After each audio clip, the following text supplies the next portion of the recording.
What I'd like to do this morning is spend 8 or 10 minutes with a few slides that are framing and background to the case. And then I'm going to ask Nancy Height to impersonate Sharon Oster with the flying chalk on the board. And I'm going to come around and talk to all of you about the case. And we'll work it through B-school style. When you look at the institutions involved in the mortgage system, don't assume that they were designed brilliantly or that they were thought out from beginning to end. The concept of kludge, is that in your vocabularies? Tim, is that kludge? Is that a term? Hands up if kludge is familiar. I'm not going to get anywhere with that idea. Kludge means things that are complex and badly designed. And there's a wonderful book by a guy named Gary Marcus called Kludge, which is about badly designed stuff from economic institutions to human memory to the human spine, which is a highly error-prone structure, and is as it is not because evolution said, what's the very best support column I can make for a bipedal creature, but what's the best I can do by evolving from a four-legged to a two-legged creature.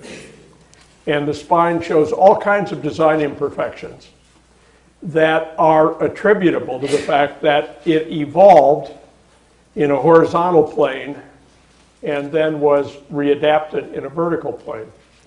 And the institutions at play in what Posner calls the Depression of '08 and what most of us call the recession of '08-09, though it is perhaps the mother of all recessions, it has not actually attained the depth of unemployment and underutilization of plant and equipment that would match up with the one in the 1930s. Of course, we could still get there. It is possible that it is now 1931, and another dip is out there. I don't think that, but there are those, including Will Getzman, who we saw a few days ago, who speculate that it might be so.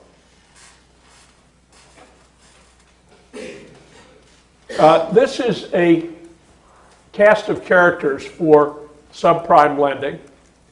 Left to right, the home buyer, the broker, the appraiser, the mortgage lender, the investment banker, and the investors in the bonds created by the investment banks. And in the row I'm touching are the principal incentives that make the whole system go. And the critical thing is that 3 and arguably 4 of the main steps in the process are fee-driven, so that the alignment between the decision maker and the investor, or between the decision maker and the potential home buyer, may be muted by the decision maker thinking fees. If I'm thinking, let's suppose I were a college admissions officer and I was paid by the live students delivered to the school. I might become very generous in my views. I might find creativity in unexpected places. I might imagine analytic firepower where none existed. And so in all these steps, the bias toward completing a transaction is a very powerful piece of the story. The risks are charted here. What we're going to do, well, when we do the case, among other things, is to fill in the bottom row. What are the ways in which we would expect people in each of these roles to be tempted to get out of line ethically, and quite possibly out of line legally? As in the case, there is a broker, right, who gets way beyond both ethical and legal bounds. Home ownership in the United States, 1900 to 2000, looks like this, and notice it's a truncated scale. The bottom of the scale is 40%. The big story is a huge normative emphasis on home ownership. The belief, going back to Jefferson really, that when people own property, they become bought-in citizens who identify with the Commonwealth and who can be counted on to act in public-spirited ways.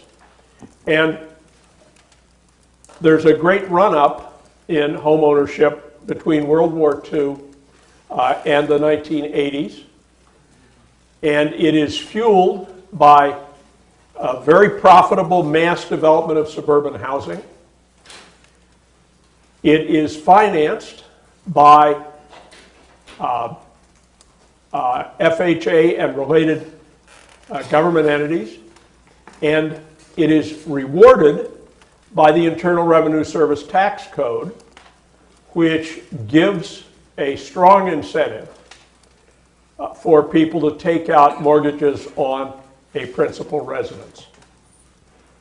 Now, home ownership, I assume, do any of you own a home? Oh, I should say that Jan Elias, who wrote the case, is with us. Welcome, Jan. Hello. Do you own a house? No. Sometimes I envy that. Home ownership has all kinds of hazards. Right? I just learned that my slate roof, a 100-year-old slate roof, is at the end of its lifetime. And that's comparable to buying it's about the same price as the highest end BMW to replace a slate roof. That's a hazard. Suppose that you get laid off. Your mortgage payments continue. Suppose that there is a catastrophic illness. The mortgage payments continue. The local property taxes continue. The unanticipated maintenance issues continue. And there is quite a lot to be said for relative caution about undertaking debt amounting to several years' income in purchasing a house. Now, there's also a political dimension to this, which is that the old-fashioned local banking method of writing mortgages was extremely cautious and was first explicitly and then later implicitly racist and genderist. It was all about well-employed white men. And there is an ideological strand that is not Jeffersonian but is more recent and has to do with equality of opportunity to own houses, which has pushed policy toward a more permissive attitude. Finally, there is, of course, the pro-market view, which became dominant in this country in the Ronald Reagan era, which says, let people cut the deals they want to cut. Get the government out of the transaction. Deregulate. And in many cases, deregulation was a spectacular success. For example, the airline industry, the trucking industry. But deregulation of finance is a slipperier undertaking.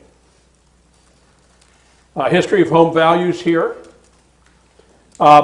This is an index chart that has 1890 indexed to 100. And the gist of the argument in this chart, did I take this from the case or not? No. The gist of the argument in this chart is that by the time we're done with the current meltdown, home values adjusted for inflation will be back about where they were in 1890.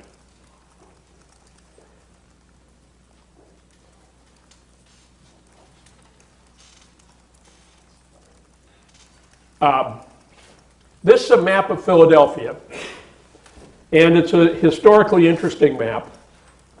I couldn't find a comparable one for Cleveland, though I'm sure one exists. In 1937, mortgages were collapsing all over the country.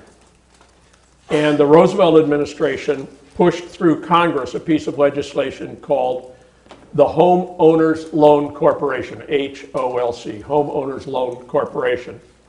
And the Homeowners Loan Corporation was charged with finding out how to know in advance if a mortgage would likely fail. And the technique was not to look at credit scores, but to look at housing locations and to look at the condition of housing in a neighborhood and at the demographics of who lived there. And it was crudely racist and biased in many, many ways. It was explicitly racist about blacks. It was explicitly racist about Jews. It was explicitly racist about Italians, most of all Southern Italians. And it was a 4-point scale. The worst category, level D, was red, and the term redlining comes from this. And the idea was to tell the banking world not to lend money in those zones. Yellow was a little better, then blue, then green. And the idea was to put mortgage money into the safest, wealthiest neighborhoods with the most homogeneous populations. And from the point of view of managing the mortgage crisis, it was not a terrible policy. From the point of view of managing cities and communities, it was catastrophic, because what it did was to accelerate the creation of slums in areas where mortgage money was unavailable for the sale or purchase of housing, or for that matter, for the large-scale repair of housing. They did it to 200, they did the process to 200 American cities in a single year, including New Haven. Across Chapel Street is Class D. This is the Case-Shiller home prices story, and what's laid out here from the year 2000 to 2007.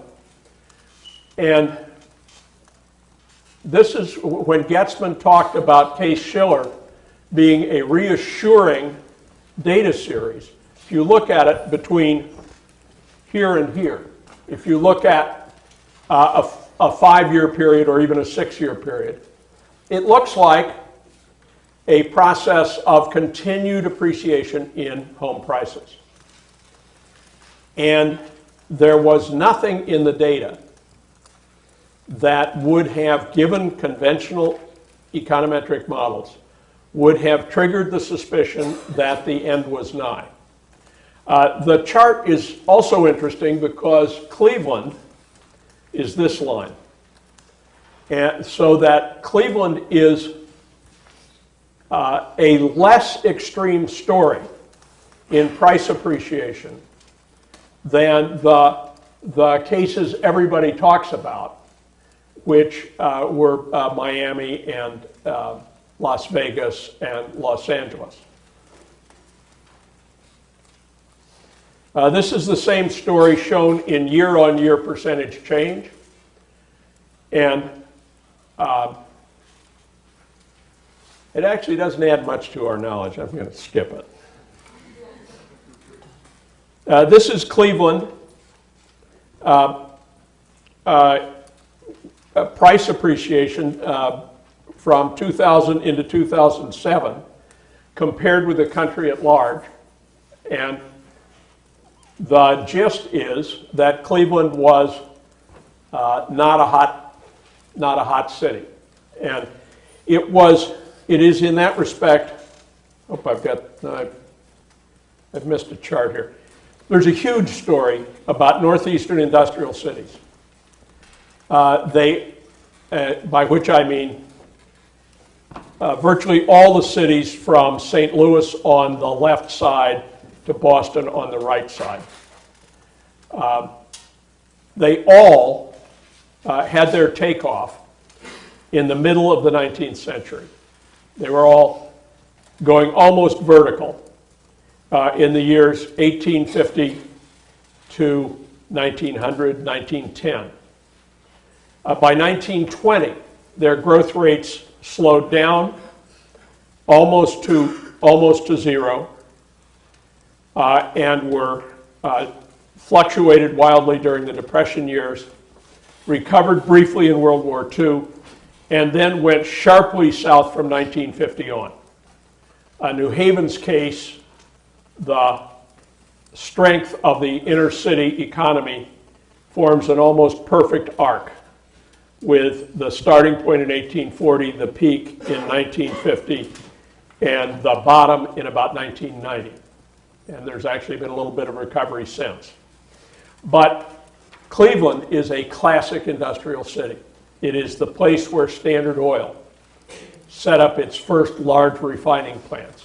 It was an advantage point in transportation because it was an intersection between very high quality east-west freight rail and Great Lakes shipping. And when rail became subordinated to trucking, and when suburban development became dominant over the reuse of industrial urban neighborhoods, Cleveland suffered mightily. This income map of Cleveland, where median incomes under $22,700 are shown in the darkest rust tone, is where the case takes place. The green dot is approximately the location of Slavic Village. I wouldn't swear to it or argue with Jan if he said move it 3 or 4 degrees of the compass north or east or south or west. But it's right about there. And it is on the edge of a large post-industrial working class neighborhood or mega neighborhood in a declining industrial city. Well, there's the great arc. And the concentration of subprime lending in Cleveland, shown in the darkest tones here, includes the neighborhood we're talking about. And then there's Posner. On page 284, I hope all of you have memorized page 284. It's where he's apportioning blame. But although the financiers bear the primary responsibility for the Depression, that's his name for the recession, I do not think they can be blamed, italics, blamed for it, implying moral censure, any more than one can blame a lion for eating a zebra. Capitalism is Darwinism. Pretty dark interpretation. And Nancy, how do we go? Here we go. Room controls. Where's mute? Mute on. Okay, let's get the screen to go away.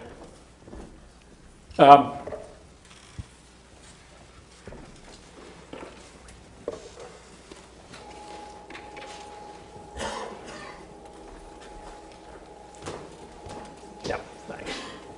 Is it on?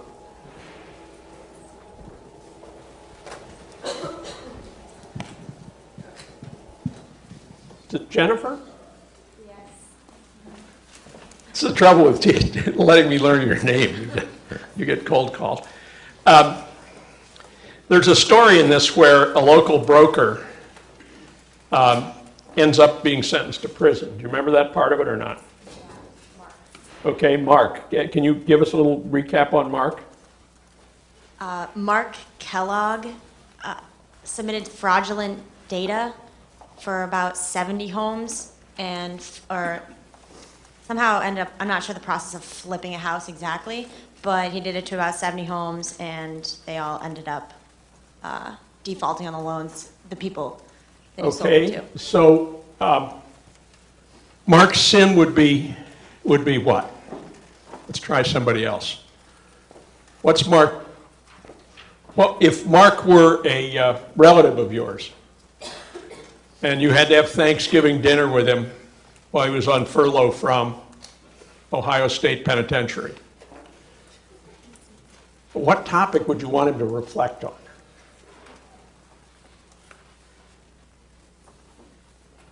Ethical topic. Want to take a shot at this? Perhaps just kind of as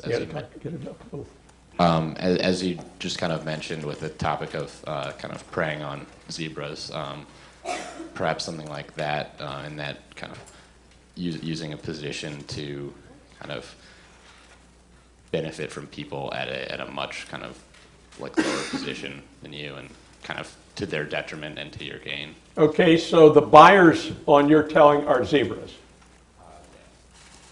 Okay, that's a plausible position. If the buyers are the zebras in any way blamable in this story? What do you think? It's possible that they're blamable if they were given good information, but in this situation it seems like they were given completely wrongful information and led to believe that it was true. Okay. Way that like a plausible person would believe that. Okay. Can we tell a story where where it's plausible to blame the buyers? Yes. Okay. Where they should have known that if they don't have the income to pay the loan, then they were going to default, and so therefore they should have not bought the home. Thank you. And are there instances where people are encouraged to lie about their incomes? Thomas. So I think there's a big problem with a lot of these jumbo subprime mortgages, they call them, where people were buying really big houses or second houses with subprime mortgages. And in that case, it is their fault because they were just being greedy, right? Okay. And trying to either falsify documents or go for the type of loans that would allow them to get these second properties without really having enough to back it up. Okay, so that's the sin of pride or gluttony. Not really gluttony, but it's bricks and mortar gluttony. Yes. Well, there were also ninja loans, which I think is a very appropriate acronym because of the sneakiness, but it was an acronym for no income, no job, and no assets. Okay, ninja. No income, no job, no assets. And why would anyone encourage another human being to seek a ninja loan? Is it obvious? Yes. Well, if you're one of the 3 steps that profits off of the fee of having that loan go through, then it doesn't really matter to you it doesn't matter to you if it defaults as much as it matters to the buyer or to the bank. Okay, so long as you can successfully pass it along to the next step, you collect the fee and you're home dry no matter what happens. Right, and your reputation right there, and that's more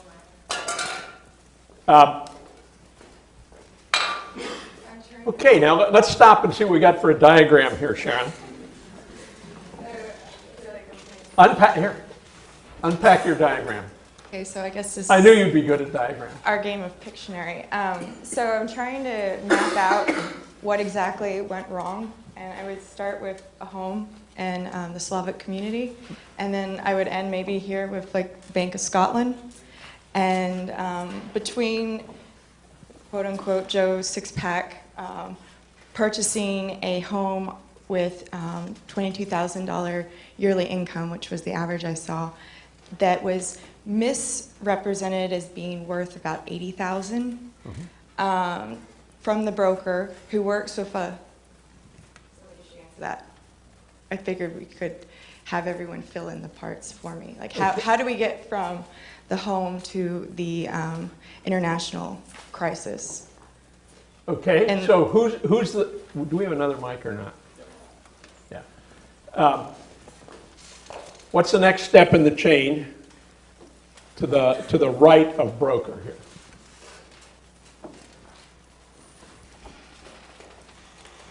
Probably someone will give a rating for this mortgage so that the broker will be able to package it with other mortgages and sell it to an investment banker. Okay, so there's a credit rating story, but there's also another story that's closer to ground level.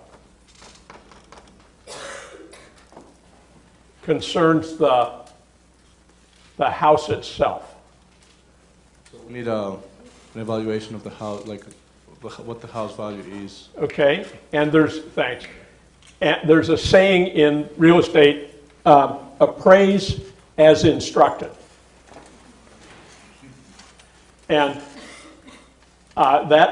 it's not altogether false that whoever hires, think about the incentives.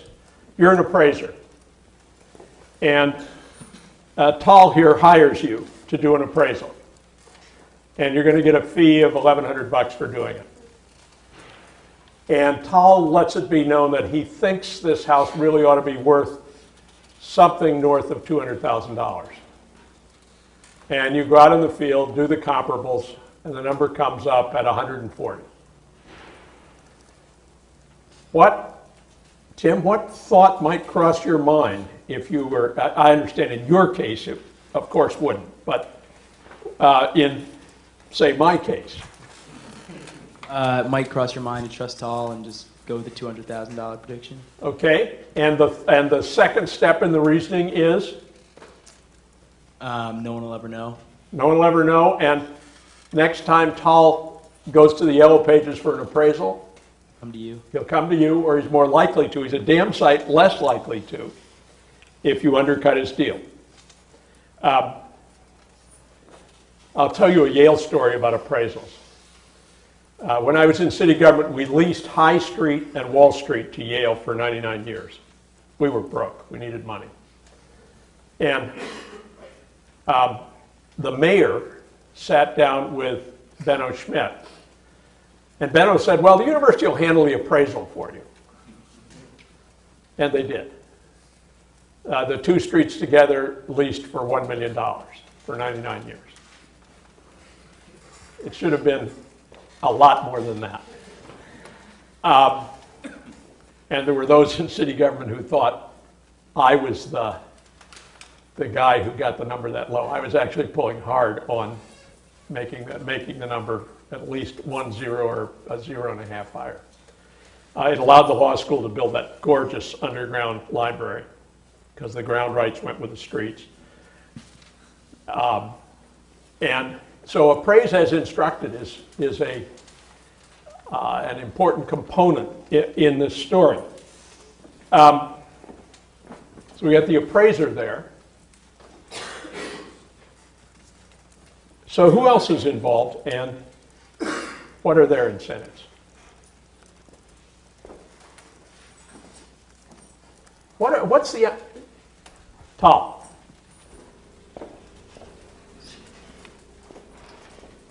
Well, you've got the local bank that's actually doing the lending. Okay. And they probably will get a fee for the loan that they take, and then if they can package and sell it off to someone else, Okay. They don't end up with a loan on their books, so they could probably care less how it performs over the long run. Okay. So terrific. So the lender is also fee driven and is inclined to think that she or he can escape accountability when the property defaults, if it defaults. And why would that be? What do we turn these loans into at the next stage? Let's let him talk. Yeah, I don't think he's, oh yeah, you talked once. Go ahead. Usually it's sold off to a big investment bank or basically a financial powerhouse where they pool the mortgages into these giant collateralized debt obligations or... Okay, CDOs, famous acronym. You want to add anything to this? Okay. So you've got the banks creating these huge bundles, and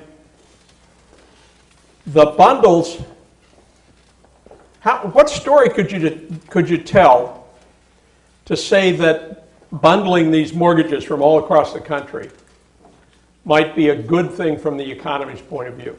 Is there anything you could say?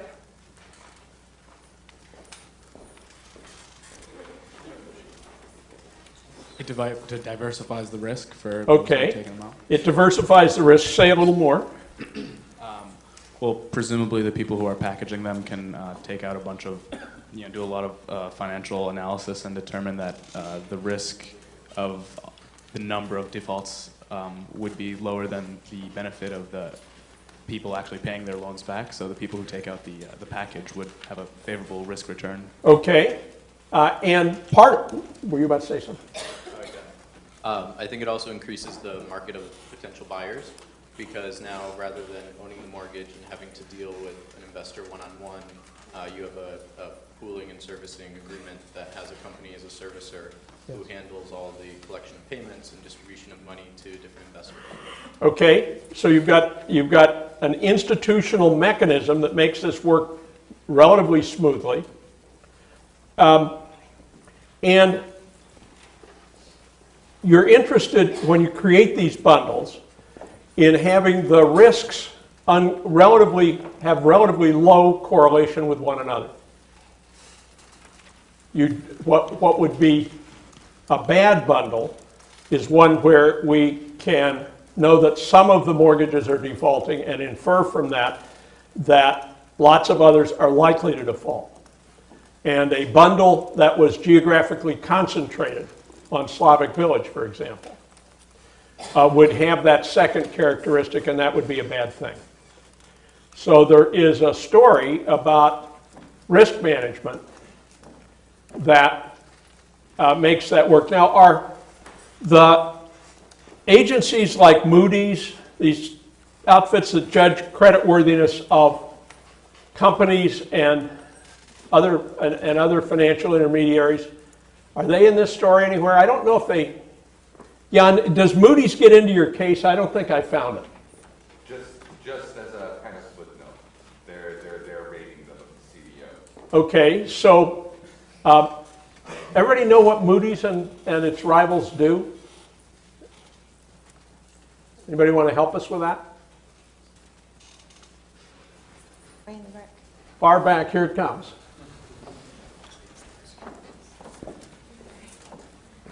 I'm slow freight.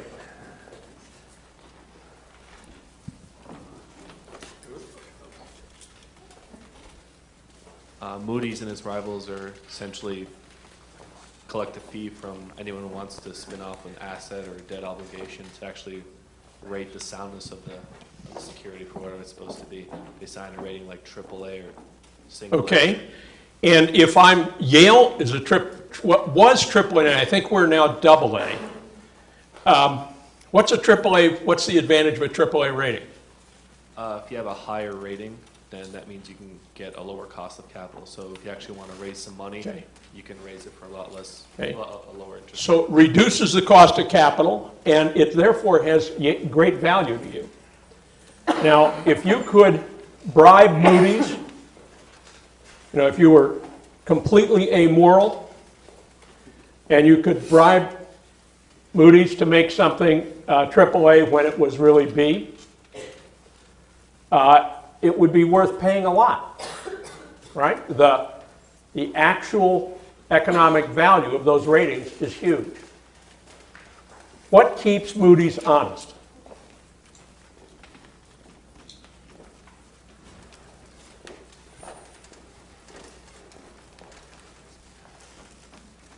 The reputation, the fact that they have for years kind of made sure that the ratings that they're giving are actually safe investments? Okay, well, and in general, people on the buy side are going to want the rating agencies to tell the truth, and people on the sell side will be ambivalent about that. So there are cross pressures there, and there is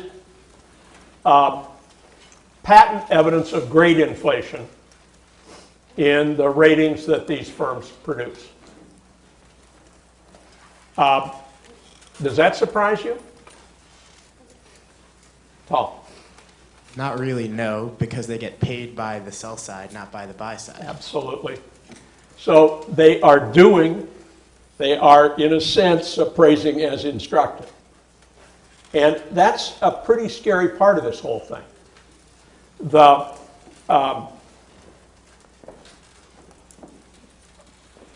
Let's reach all the way back to Adam Smith for a minute. And Smith's story, not just of the invisible hand, but of the generally benign working of markets. In everything Smith says is embedded a basic norm of truth.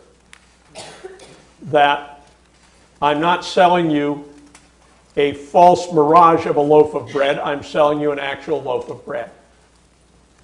I'm not selling you coffee or a substance that looks like coffee, I'm selling you coffee. And the basic accountability in bilateral trade, where you're buying something from me or I'm buying something from you, we keep each other honest, right? Where it's two parties and there's no information asymmetry, right? Where there are two parties with symmetrical information, the most foundational aspect of a market system is that buyer and seller are equipped to keep each other honest. And where there is a huge information asymmetry, we invent things like Moody's or appraisals of real estate as a substitute, a way of creating or simulating information symmetry. But if the third-party agencies act like sellers to the side that pays them, the information asymmetry is actually made worse. Right? And the case, the strongest case for increased government regulation of the finance industry generally, actually, is the difficulty of policing the police, of tracking the integrity of estimates put out there by people who are in the business of correcting information asymmetries.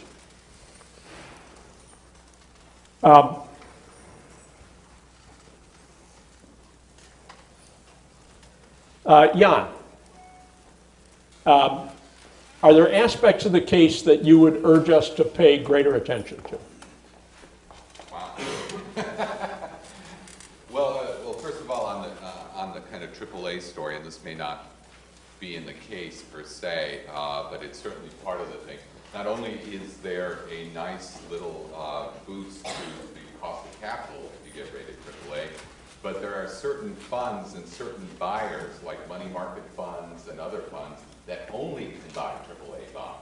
Right. So once you cross that threshold, you have just absolutely increased the number of people and possible purchasers of your funds. Because if you put money in a money market fund, you want a reasonably liquid investment, you want a reasonably assured return. These are not supposed to be risky investments, and therefore money market funds, all kinds of other funds are limited to AAA bonds.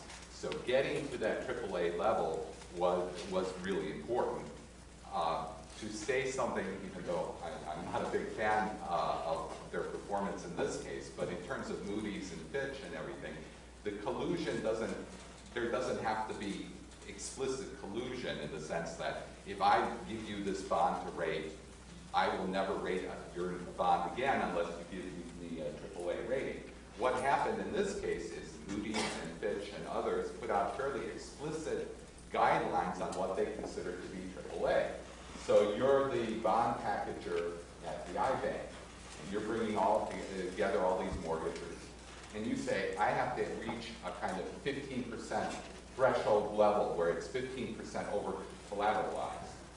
Or I have to buy CDS, which are the default swaps, in order to ensure this investment and get it over that AAA hump. You do exactly what you need to do to get that AAA rating. And what happened when the crisis hit is we had all of these people who are just over the AAA rating, and they, with them just over, you don't have a spread, you don't have kind of a usual probability distribution. All of these guys who were creating these CDOs knew exactly the kind of where the finish line was and went just a step over that to make sure that they would get the AAA ratings.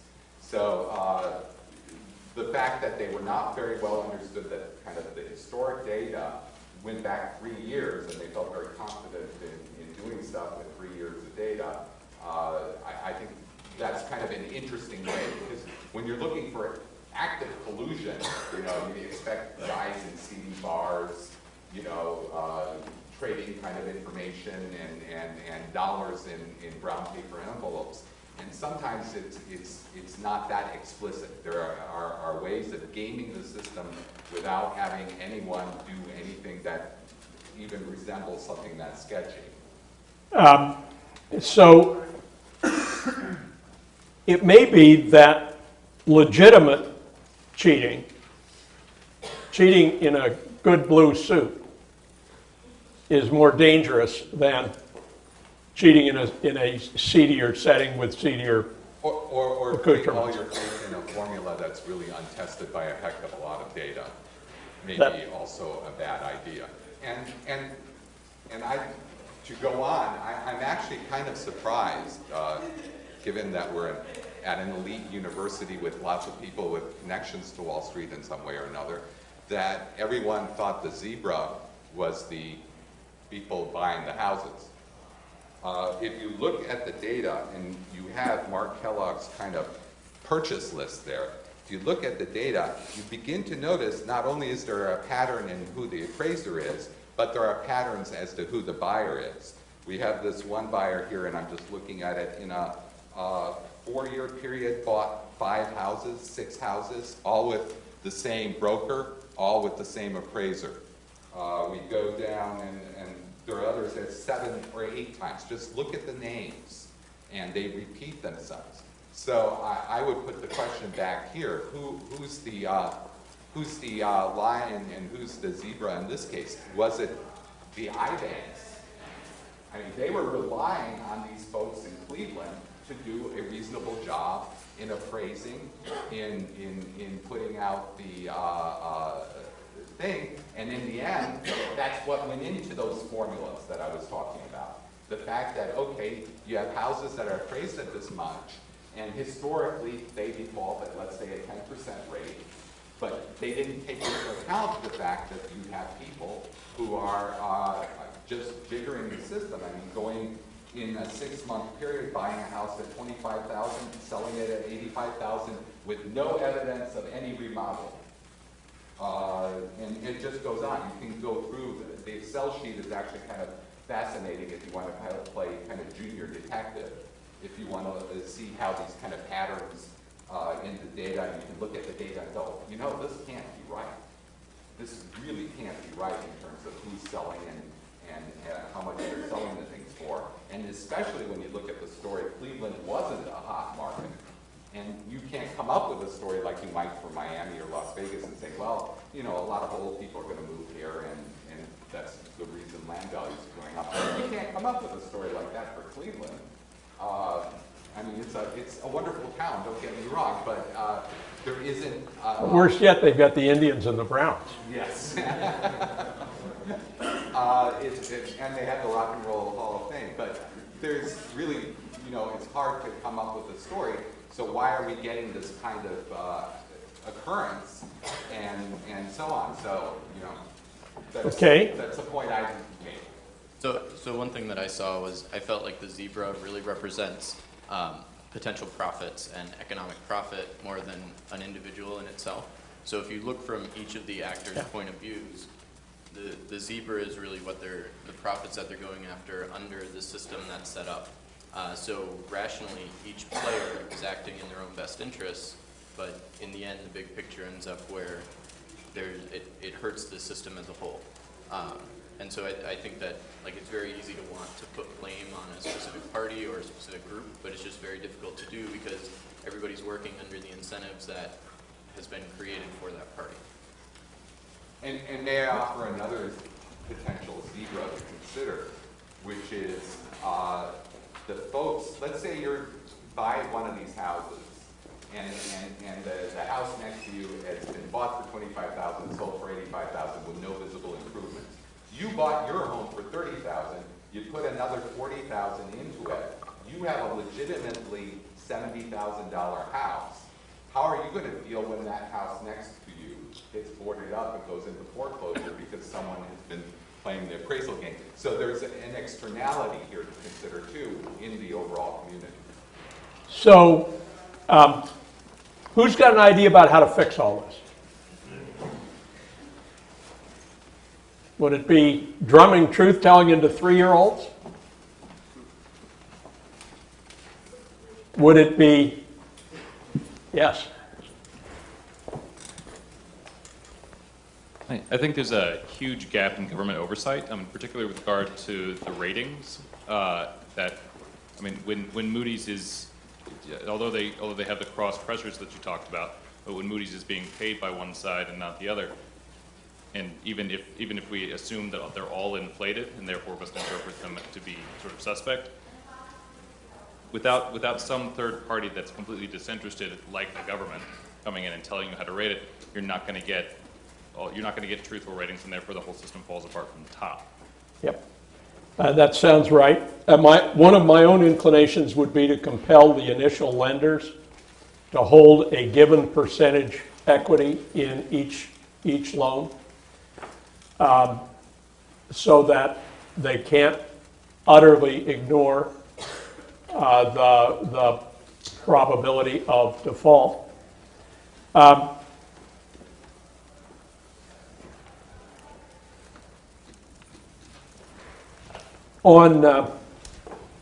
Monday, Monday is a wild card in the syllabus, and I had planned to use it to do the Maury's business plan. But it turns out that there are people who think it would be a terrible idea if the Maury's business plan got the Yale Daily News. And while we're 110 really good friends, I think I'd be nuts to use that at this stage. We'll do that at the end of the semester when it will not cause bloodshed somewhere in the system. And we'll do I'd like to do two things with Monday. One is I'll post a case on Vioxx, the drug which was a COX-2 inhibitor and did a lot of good for people like me with knee trouble.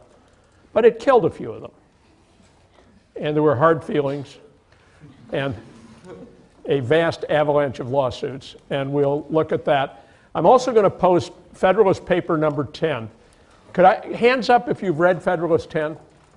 Okay, no American, nobody who's going to do business in this country should fail to get the idea of the fundamental design of the American political system, which is spelled out in only a few thousand words there. See you on Monday.